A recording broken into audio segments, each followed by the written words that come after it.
Damas e Cavaleiros, em 2010, Avatar concorreu ao Oscar de melhor filme, mas perdeu. Perdeu para Guerra ao Terror. Mas não é sobre Guerra ao Terror que eu quero falar. Eu quero falar sobre um outro filme que também estava concorrendo ao Oscar de melhor filme. Um filme muito parecido com Avatar, mas muito superior. Distrito 9. Um filme que, de imediato, se tornou um clássico da ficção científica e que faz um comentário social muito parecido com o de Avatar, só que de forma muito mais inteligente. Esse é um filme que custou muito menos do que Avatar também, custou apenas 30 milhões de dólares para ser feito, mas conseguiu entrar para a cultura e se tornar uma referência quando nós falamos de filmes de ficção científica. Mas por quê?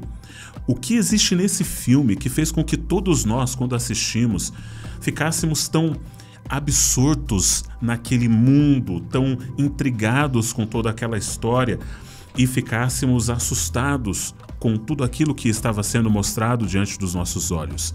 Isso foi possível graças a algumas estratégias de storytelling, algumas estratégias narrativas que foram usadas neste filme que o tornaram realmente genial. A primeira estratégia narrativa foi basear esse filme em uma história real. Em 1982, na cidade do Cabo, na África do Sul, havia um bairro com mais de 60 mil moradores negros chamado Distrito 6. Mas por conta das leis do apartheid, esses moradores foram expulsos à força, porque aquela foi declarada uma área exclusiva para brancos, e com isso tiveram que abandonar suas casas e sua comunidade, vendo seu bairro sendo destruído. Neil Blomkamp criou o Distrito 9, que serve como uma metáfora para o preconceito racial, mas expande muito, porque nessa história, pretos e brancos se unem contra os alienígenas, mostrando que o preconceito é um defeito que atinge a todos e que ataca qualquer pessoa que seja diferente. A segunda estratégia foi subverter o gênero de invasão alienígena. A maioria dos filmes de invasão alienígena vai mostrar alienígenas muito fortes, querendo conquistar a Terra, destruir tudo, com naves e equipamentos muito superiores aos dos seres humanos e com força muito maior do que a nossa. Neste caso, muito disso foi subvertido, porque Distrito 9, o primeiro contato que os humanos têm com os alienígenas, eles estão fracos, desnutridos, passando fome e precisando de ajuda dos seres humanos. Eles não têm nenhuma intenção de povoar a Terra, eles não têm nenhuma intenção de morar por aqui, de conquistar o planeta. A nave deles simplesmente quebrou e eles estão tentando voltar para sua casa. E isso é muito inteligente, porque ele liga a invasão alienígena com o comentário social que ele está fazendo e com isso ele consegue subverter o gênero. A terceira estratégia narrativa foi a forma como esse filme escolheu comunicar informações. E são muitas informações.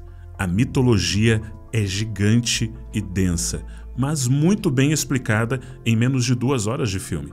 Você tem a chegada dos alienígenas, a nave quebrando, os alienígenas ficando 20 anos em uma favela na África do Sul, os problemas sociais que isso causou, seu estranho gosto por comida de gato, suas armas que só podem ser usadas por alienígenas, as gangues que passam a operar nesse lugar, os planos do governo para lidar com essa situação, humanos comendo alienígenas.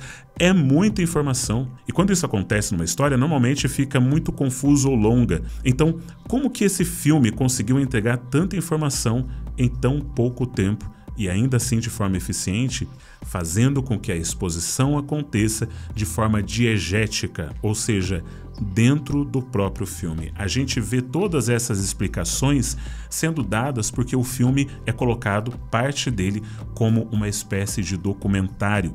Então você tem pessoas dando o seu testemunho, entrevistas, você tem reportagens, e através desses elementos que acontecem diegeticamente, ou seja, dentro do mundo do filme, Nós recebemos a explicação do estado atual das coisas, então não fica parecendo que a gente está sendo ensinado sobre algo e parece, na verdade, pelo estilo documental, que aquilo que a gente está vendo é muito real. De cara, a gente já consegue ficar imerso nessa história com a impressão, a gente tem a transposição narrativa com a impressão de que realmente o que a gente está vendo é algo bem real, justamente pelo uso da estratégia de colocar como um documentário.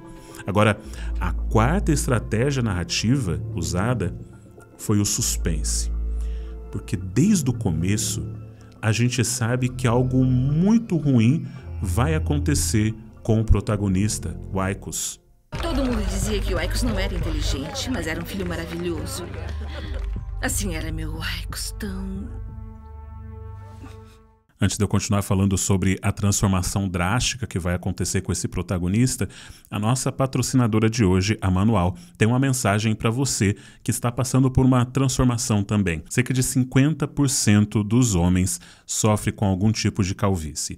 E esse é um problema que tem solução. Quanto antes você começar o tratamento, melhores os resultados, então não deixa para o seu último fio, porque a Manual é líder no tratamento de calvície no Brasil, já tendo ajudado centenas de milhares de brasileiros. O tratamento serve tanto para casos iniciais como avançados. Todo o tratamento da Manual é personalizado. Quando você entra no site da Manual, você preenche um questionário e vai receber uma prescrição médica individual para você poder começar o seu tratamento. É muito fácil, basta você usar meu cupom Cabelo Jurandir para ter 40% de desconto na sua primeira compra e o frete grátis. E aí você vai começar o seu tratamento. E durante todo o período de tratamento você vai ter acompanhamento clínico gratuito e ilimitado, sem custo adicional. Resultados como esse que você está vendo na tela tendem a começar a aparecer a partir do 4º mês de uso correto. Acesse o site, use o meu cupom, que é por tempo limitado, então aproveita. Muita gente quer atribuir o sucesso desse filme aos efeitos especiais e, de fato, ele parece muito realista. Quando você observa esses alienígenas, eles são descritos, colocados em tela de uma forma muito bem feita. E realmente a equipe que teve por trás disso é muito boa, porque Peter Jackson, o cara que dirigiu a trilogia Senhor dos Anéis, foi quem produziu esse filme. E ele colocou o pessoal da Weta Workshop, que é nada menos do que a empresa que fez tanto o design e os modelos de efeitos práticos do Senhor dos Anéis, como também de efeitos digitais. E então eles trabalharam para fazer algo muito realista para esse filme. E por isso esses alienígenas parecem tão reais. Avatar e Distrito 9 são dois dos melhores filmes de ficção científica dos últimos anos, mas Distrito 9 é muito superior, apesar dos dois terem temas muito parecidos. Ambos os filmes mostram os conflitos entre duas raças diferentes, com os humanos como vilões que não se importam com a vida dos alienígenas. Ambos os filmes têm um protagonista que se torna um alienígena. Ambos os filmes são comentários sociais sobre racismo e colonialismo. Mas existe uma diferença brutal. Em Avatar, os alienígenas são lindos, perfeitos, em plena sincronia com a natureza, e o protagonista fica feliz em se tornar um alienígena. Em Distrito 9, os alienígenas são horríveis, assustadores, vivem de forma miserável e o protagonista fica horrorizado em se tornar um alienígena. Avatar romantiza a raça diferente porque basicamente está tentando colocar na nossa cabeça a perspectiva positiva de seu roteirista. Muitos filmes cometem esse erro, muitos deles por anacronismo. Filmes que retratam, por exemplo, a época da escravidão. E daí eles resolvem colocar um personagem branco que é o único branco no meio de todos, que consegue ver quão horrível é a escravidão e que luta contra isso e que tem uma mentalidade completamente moderna com relação ao assunto. E você percebe claramente que aquele personagem ele não reflete a cabeça das pessoas daquela época. Em vários sentidos, aquele personagem é um reflexo dos sentimentos do roteirista. O roteirista está querendo colocar um protagonista, um herói que reflita a sua visão de mundo, como que ele enxerga o mundo séculos depois da escravidão. Então, com isso, você tem um problema muito sério, porque agora essa perspectiva é colocada numa pessoa de outra época E com isso fica muito superficial e a gente vê que aquela pessoa está muito perfeita para o ambiente daquela época.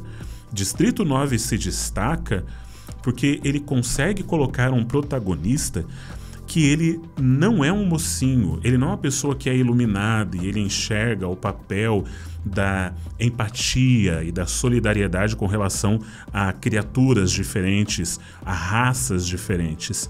Ele é um babaca como todos ao seu redor. Ele quer que os alienígenas desapareçam. Ele quer se livrar do problema, porque ele enxerga os alienígenas como um problema. O protagonista é um ninguém que deseja ser alguém, mas o alguém que ele se torna é o alienígena que ele despreza. Mas se esse é um comentário sobre raça, aí vem a pergunta mais importante. Por que colocar os alienígenas como criaturas tão horríveis e assustadoras? Por que os alienígenas que representariam aqui na alegoria de Neil Blomkamp representaria os pretos sul-africanos que sofreram no apartheid? Por que esses alienígenas são tão feios, nojentos e assustadores? Porque é assim que as outras pessoas os enxergavam os pretos da África do Sul. É assim que os alemães enxergavam os judeus durante a Segunda Guerra Mundial. Era assim que os donos de escravo enxergavam os africanos que eram trazidos para a América.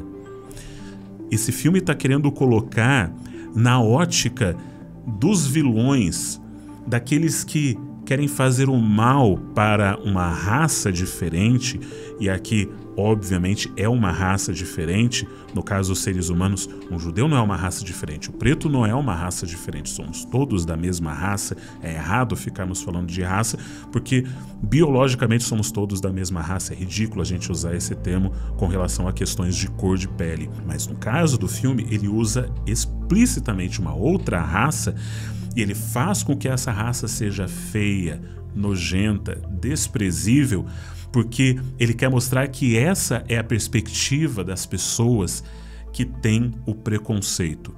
Se você perguntasse para qualquer alemão da Segunda Guerra Mundial nazista, ele provavelmente descreveria um judeu como uma pessoa inferior, como uma pessoa desprezível, como algo menor do que um ser humano, algo que se fazia muito com os escravos. E tem aquela cena icônica de Django Livre, onde o Calvin ele está com um crânio de um homem negro e ele está tentando explicar por que é que os negros são inferiores, e ele tenta mostrar que existem partes do cérebro do preto que claramente são inferiores aos dos brancos, e isso era muito repetido realmente. Os pretos são uma raça inferior. Então foi genial a ideia de Neil Blomkamp de colocar essa representação da maneira mais horrível possível para mostrar qual que é a perspectiva que essas pessoas têm. Pessoas racistas olham para pessoas pretas como sendo pessoas mais violentas, pessoas feias, pessoas sujas, fedidas, pessoas que têm um cabelo ruim, pessoas que são perigosas. E é assim que ele descreve esses alienígenas, na perspectiva de uma pessoa racista, para que a gente enxergue pelo olhar de um racista, mas depois ele nos coloca no lugar do alienígena para que a gente consiga enxergar do ponto de vista dele como que é horrível ser tratado como alguém menor, como alguém não apenas diferente, mas como alguém inferior. A gente não sabe como que é o planeta deles, a gente não entende nada do que eles falam, mas a gente consegue se empatizar com um alienígena através de um laço que ultrapassa as barreiras linguísticas ou planetárias, a paternidade. É a forma do Will Smith no filme A Procura da Felicidade, mas nesse caso, Will Smith é um alienígena que quer tirar seu filho da pobreza e miséria e levá-lo de volta para o seu planeta, onde serão tratados com dignidade. Essa é uma história de dois rejeitados querendo voltar para casa tão desesperadamente que um deles trai o outro. É a história de um homem aleijado procurando uma forma de ficar forte como os alienígenas. É a história de um pai tentando salvar seu filho e sua espécie. É a história de um covarde que aprende a defender os oprimidos contra valentões. Essa não é uma história sobre um homem se tornando alienígena, mas sobre um homem aprendendo o significado de ser humano, do verdadeiro sentido da humanidade. Mesmo que para isso ele precise perder tudo aquilo que existe de exterior que ele considera como demonstração de sua humanidade, para poder interiormente aprender a ser mais humano. Essa é a chave para o sucesso dessa história. O personagem passa por uma transformação externa e interna. Externamente tudo está piorando, enquanto internamente ele está aprendendo a ser um homem melhor. E isso é uma abordagem genial. Nas palavras do diretor e roteirista Neil Blomkamp, essa é uma história de um opressor que é forçado a andar uma milha no lugar de alguém que ele tem oprimido. A opressão é o tema, o fato dele se tornar oprimido é o conflito filosófico que o filme vai nos apresentar. Essa é uma história genial que nos consegue apresentar de forma muito clara o seu tema e nos ajudar a entender através de um storytelling muito bem feito os dilemas sociais que nós enfrentamos. A arte ela tem esse poder que é muito bonito, o poder de nos confrontar com ideias do mundo real.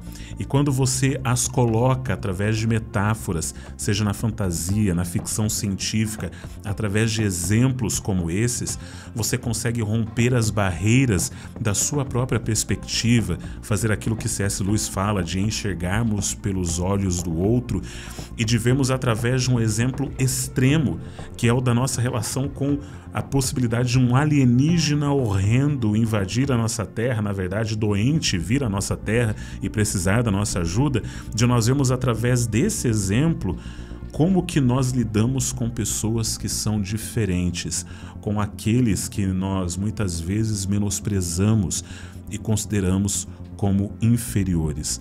O ser humano, ele pode, através da arte, aprender a se tornar um ser humano melhor sem a necessidade de se tornar um alienígena. Através dos passos do protagonista, você assiste, você se transforma naquele protagonista, você se transforma naquele homem que enxerga tudo com a perspectiva do preconceito e aos poucos você vai se transformando como ele em um alienígena e conseguindo vencer os seus próprios preconceitos. Se você gostou desse vídeo, se inscreve nesse canal, também me segue lá no Instagram, @JurandirGouveia. Um forte abraço e arrivederci.